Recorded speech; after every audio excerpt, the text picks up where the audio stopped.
ئێرە فەلوجەیە، شارێکی تەواو سونەنشین بێ خزمەت و ماندوو کە گوزەر بەنێو فەلوجەداکەی منارەی زۆری مزگەوتەکان خەسڵەتێکی سەرنجڕاکێشن.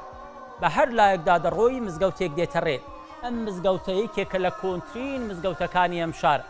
ژمارەی دانیشتوانی ئێرە نزیکەی 140,000 کەسن، بەڵام 500 مزگەوتی تێدایە. شەڕ بەشێکی شارەکە و منارەکانی داڕماندوون. 2 ساڵە داعش ئەم شارەی کۆنترۆل کردووە.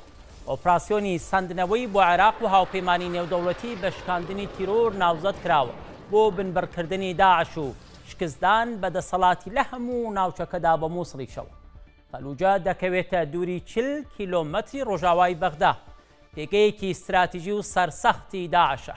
نزیکەی 1000 چەکداری داعش شەڕی بەرنەدانی ئەم شارە دەکەن کە زۆربەیان خەڵکی ناوچەکەن.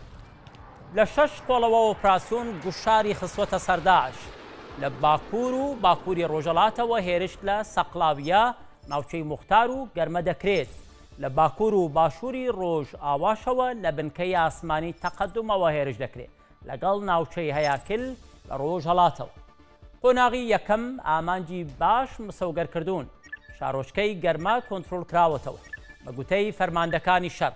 لە سەقلاویە عوەینات ئەرێمیەش باش پێشڕەوی کراوە بەرەو ناو فەلوجە. 20,000 چەکداری عێراق و هۆزە عەرەبەکان بەشداری ئۆپراسیۆنەکەن. لە چەکی قورس هەروەها فڕۆکەی جەنگی لەو چەکدارانەی داعش دەدرێت کە بیری توندڕەوی و تەخەلوفیان بۆ ناوچەکە بردووە. تانک، زرێپۆش، کاتیوشا و فڕۆکە جەنگیەکان ناوچەکەیان تەواو کردووەتە ئاگر.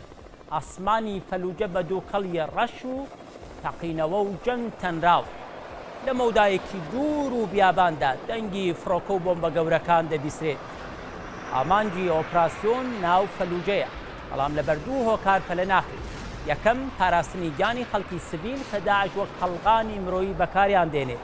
دووهەمیش سەرکەوتنی ئۆپراسیۆنەکەی بە کەمترین زیان.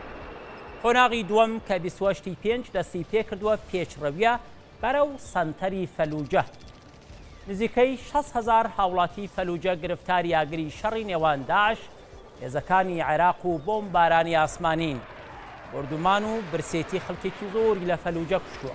پێشتر فڕۆکەکانی عێراقی بە ئاسمانی فەلوجەدا نامەی ئاگاداریان بۆ خەڵک خستە خوارەوە، بەڵام داعش ڕێگەیان نادا دەرچن تا وەک دەوترێت مناڵ و ژنەکان ببنە سپێر بۆ چەکدارە سمێڵ کورت و ڕجە سوورەکانی داعش.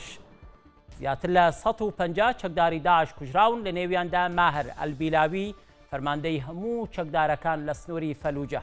25 ئۆتۆمبیلی بۆم ڕێژکراویان تەقێنراونەتەوە بەر لەوەی لە جێی خۆیاندا جۆڵە بکەن. کەوتنی فەلوجە.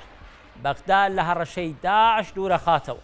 فەلوجە گرنگترین پێگە دەبێت کە لە داعش دەسێنرێتەوە، چونکە بەر لە دەرکەوتنی خلافەتی ئیسلامیش لە کۆنترۆلی عێراقدا دەرچوو.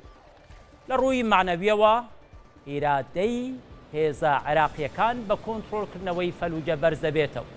وەرەی چەکدارانی دەوڵەتی ئیسلامیش دەڕوخێت.